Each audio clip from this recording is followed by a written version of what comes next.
పెళ్ళి గిల్లీ కజ్జా తొక్కుడు బిళ్ళ బిళ్ళంగోడు చెమ్మ చెక్క మా ఇల్లు బొమ్మరిల్లు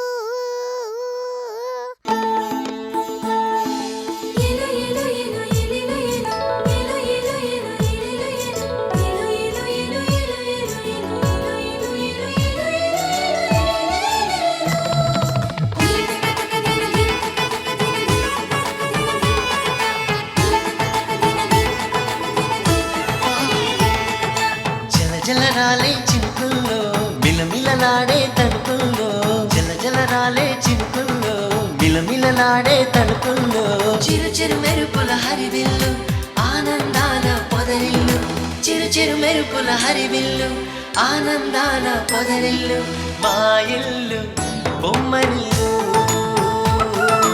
అందాల హరివిల్లు మా ఇల్లు బొమ్మరిల్లు పచ్చని పైరుల భూపాలి ఉల్లాసంగా వేయాలి కిలకిల నవ్వుతూ పాడాలి తనుకుతాం తనుకుతాం తనుకుతాం తనుకుతాం ఏవేవో ఊహలు నాలో అలలాగానే తూగి ఏవేవో ఆశలు నాలో కలలాగానే ఊగి ఆలాపం ఏదైనా ఆనందంలో లోన సాగేను ఈ హాయి ఒక పాటరా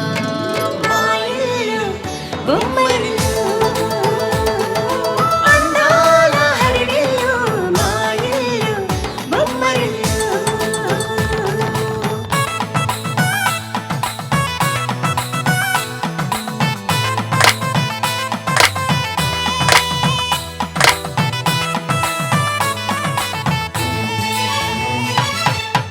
తనుకుతాం తనుకుతాం తనుకుతాం సరదాగానే వీచే చిన్నారి కిన్నెరసాని పయనాలేమో చూసి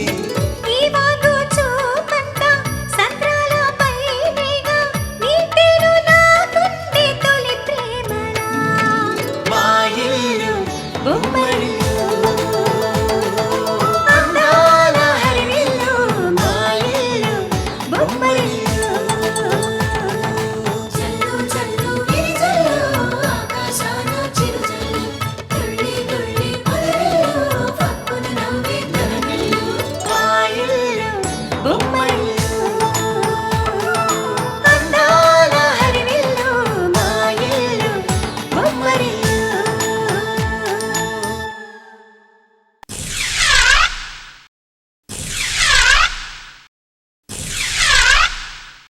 మమ్మీని డిస్టర్బ్ చేయకుండా దొంగతనంగా వెళ్ళి పడుకుంటాను డాడీ.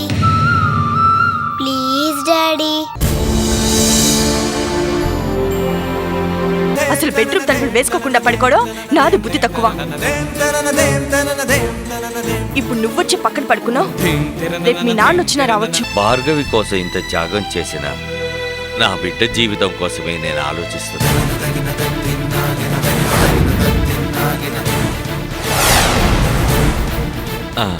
అదే నా బిడ్డ లాంటి శిరీష కోసం.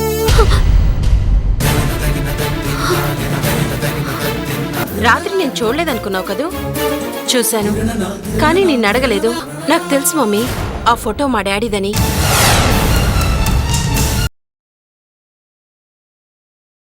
నేనేం చేశాను?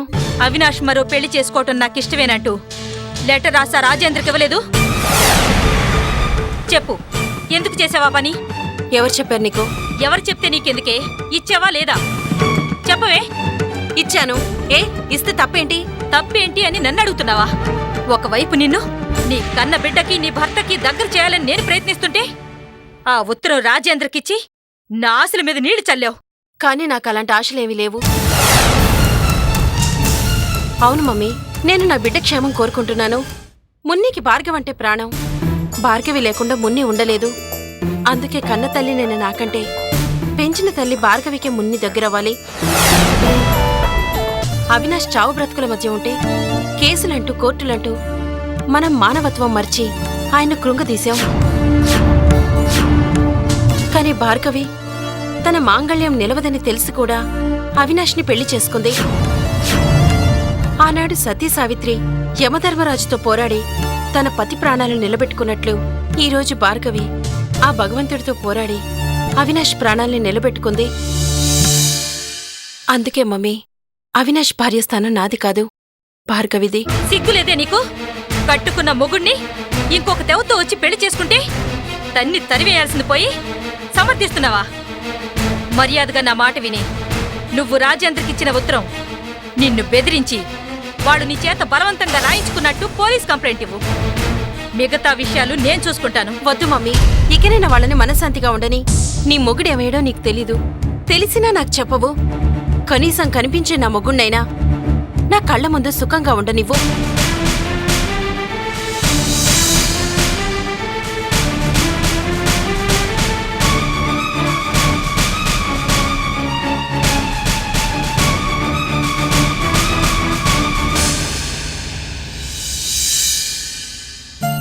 సరేనండి, ఆ ఫైల్స్ తీసుకుని సాయంత్రం ఆఫీస్కి రండి.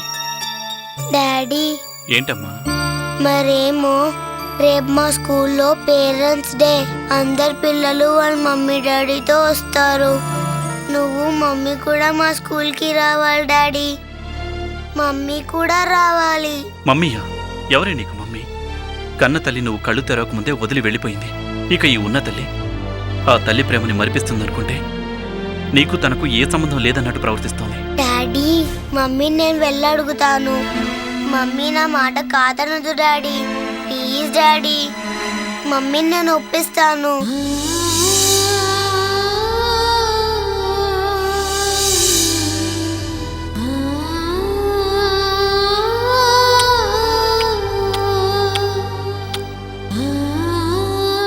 మున్ని, చిన్నపిల్లలు దేవుడితో సమానం అంటారు. వెళ్ళమ్మా, వెళ్ళి భార్గవిని అడుగు. Thank you daddy.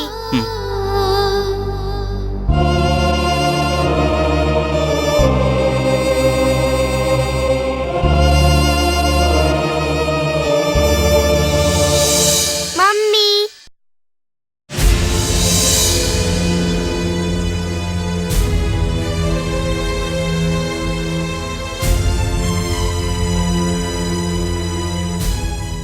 Mummy,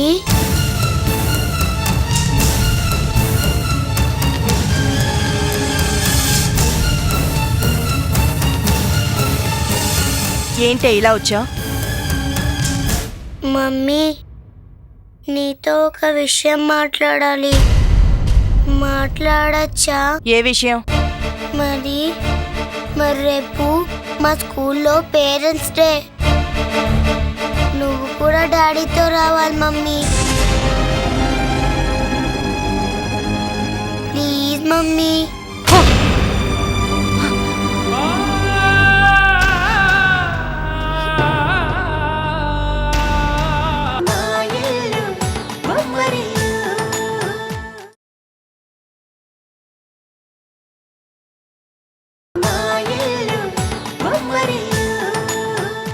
please mummy.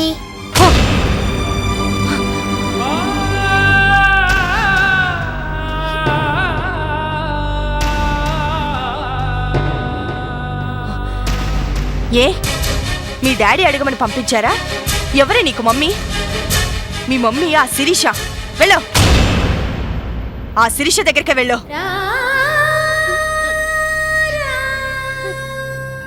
ఏంటే, మొన్న ఆ శిరీష స్కూల్ దగ్గర నిన్ను కలిస్తే ప్రేమలో లిఖించావంట.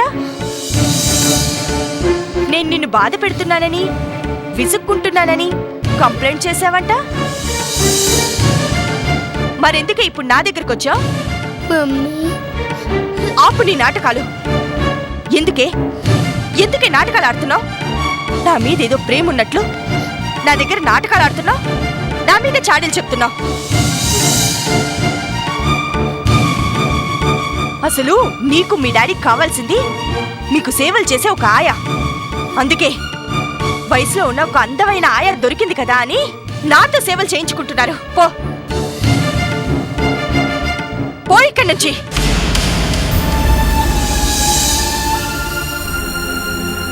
వెళ్ళు.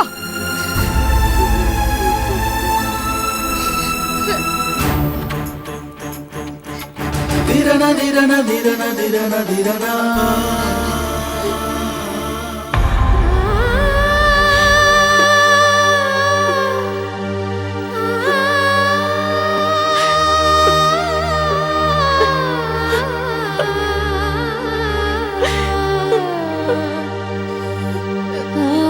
బాధపడకమ్మా, నేనంతా విన్నాను. రేపు పేరెంట్స్ డేకి నేను వస్తానుగా, ఏడవకు.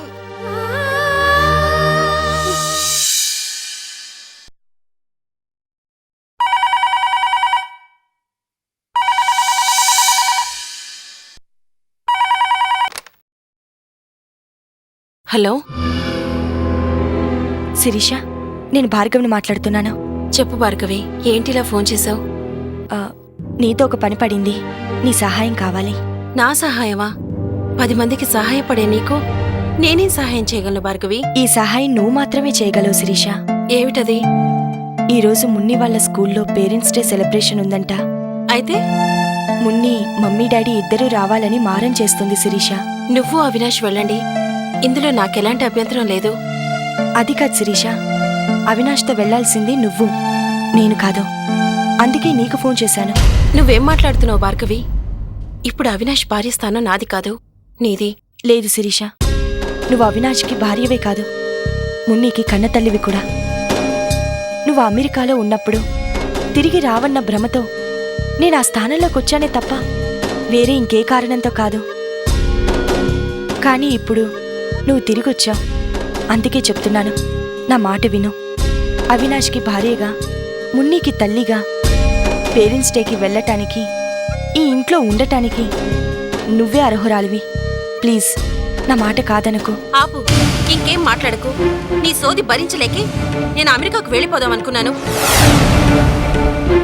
కానీ మా నాన్న కనిపిస్తాడన్న ఆశతో ఇక్కడుండి పోవాల్సొచ్చింది. అయినా ఎంగిలికుటికి ఆశపడాల్సిన అవసరం నాకేంటి? నేను తలుచుకుంటే 1,000,000 మంది నా ఇంటి ముందు క్యూ కడతారు.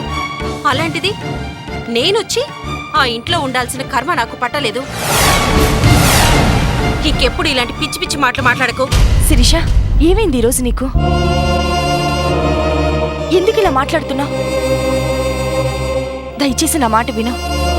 షటప్, ఇంకేం మాట్లాడకు.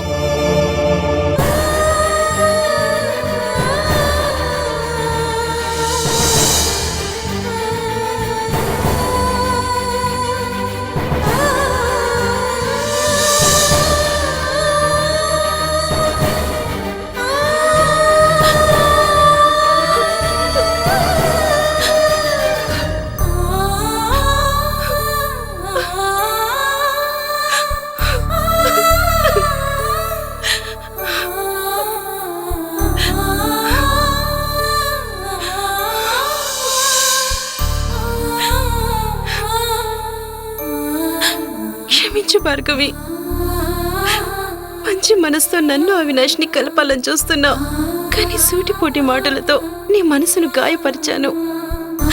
నన్ను క్షమించు.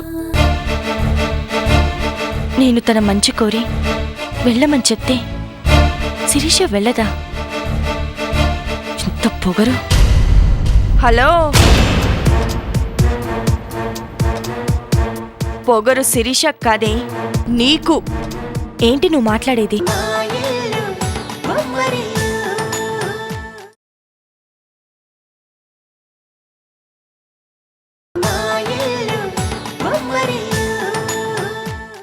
ఎంత పొగరు! హలో, పొగరు శిరీష కాదే, నీకు. ఏంటి నువ్వు మాట్లాడేది?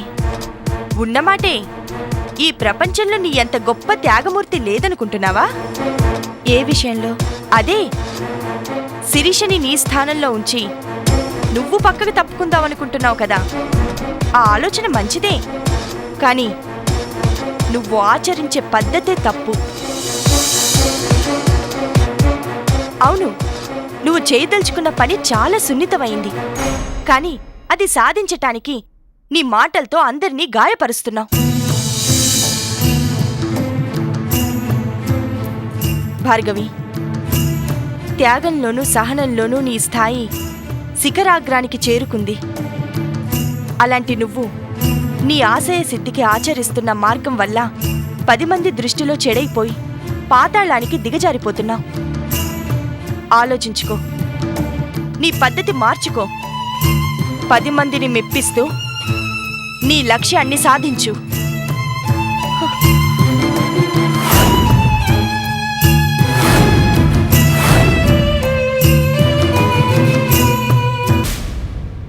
నేను 10 మందిని బాధ పెడుతున్నానా? నా వల్ల పాపం మున్ని ఎంత కుమిలిపోతుందో ఏమో.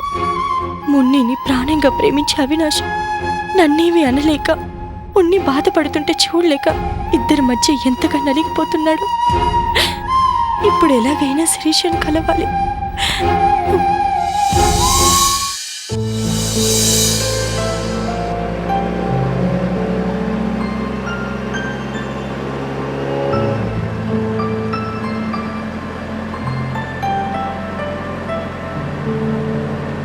డ్రైవర్ కారాపు, అటు పోనీ.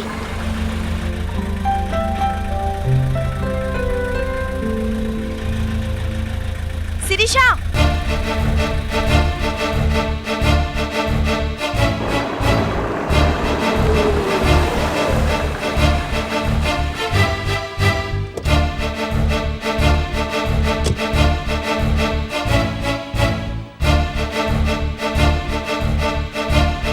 ఏమైంది శిరీష?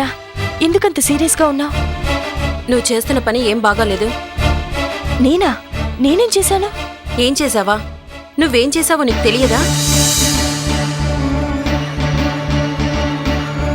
పేరెంట్స్ డేకి మున్ని వాళ్ళ స్కూల్కి వెళ్ళమని ఫోన్ చేయలేదా? అవును, చేశాను. అందులో తప్పేంటి? తప్పు లేదా? అసలు నాకు మునికి సంబంధం ఏంటి? అదేంటి శిరీష అలా మాట్లాడతావు? మున్ని నీ కన్న కూతురు, అవినాష్ నీ కట్టుకున్న భర్త. అది నీ దృష్టిలో కావచ్చు, కాని సమాజం దృష్టిలో కాదు. అది నీ భ్రమ. కాదు, వాస్తవం. ఈరోజు సమాజం దృష్టిలోనే కాదు, నా దృష్టిలో కూడా అర్హత ఉంది నీ ఒక్కదానికే. మున్నీకి తల్లిస్తాను, అవినాష్కి భార్యస్థానం నీకే దక్కింది. నువ్వు ఆ ఇంటి దేవత భార్గవి. అవును శిరీష, నువ్వన్నది నిజమే. ఆ ఇల్లు ఒక దేవాలయం, కానీ నేను దేవతని కాను. ఆ గుడిలో నాది పూజారి స్థానం మాత్రమే. అందుకే నీ స్థానాన్ని తిరిగి నీకు దక్కేలా చెయ్యాలనేదే నా తపన.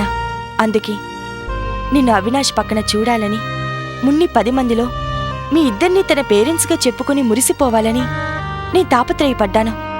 అందుకే నేను ఫోన్ చేశాను. లేదు భార్గవి, నువ్వెన్ని చెప్పినా ఈ సమాజం నన్ను భారీగా ఉండనివ్వదు. అవినాష్ తాళి కట్టిన భార్యవి నువ్వు, కాని నేను 10 మంది దృష్టిలో ఒక ఉంపిడి గత్తెను మాత్రమే. ఏ జన్మలో ఏం పాపం చేసుకున్నానో కాని ఈ జన్మలో అన్ని కష్టాలే అనుభవిస్తున్నాను. కనీసం మీ ఇద్దరిని కలిపి పుణ్యం చేసుకుంటే నా పాపాలన్నీ తుడుచుకుపోతాయి. మరో జన్మంటూ ఉంటే భార్య స్థానాన్ని పొందగలుగుతాను. కడుపున పుట్టిన బిడ్డల్ని దక్కించుకొని మాతృస్థానాన్ని పొందగలుగుతాను. వద్దు భార్గవి, అలా మాట్లాడకు. నేను అమెరికాకు వెళ్లకుండా ఇండియాలోనే ఎందుకుండిపోయానో తెలుసా? నీకోసమే.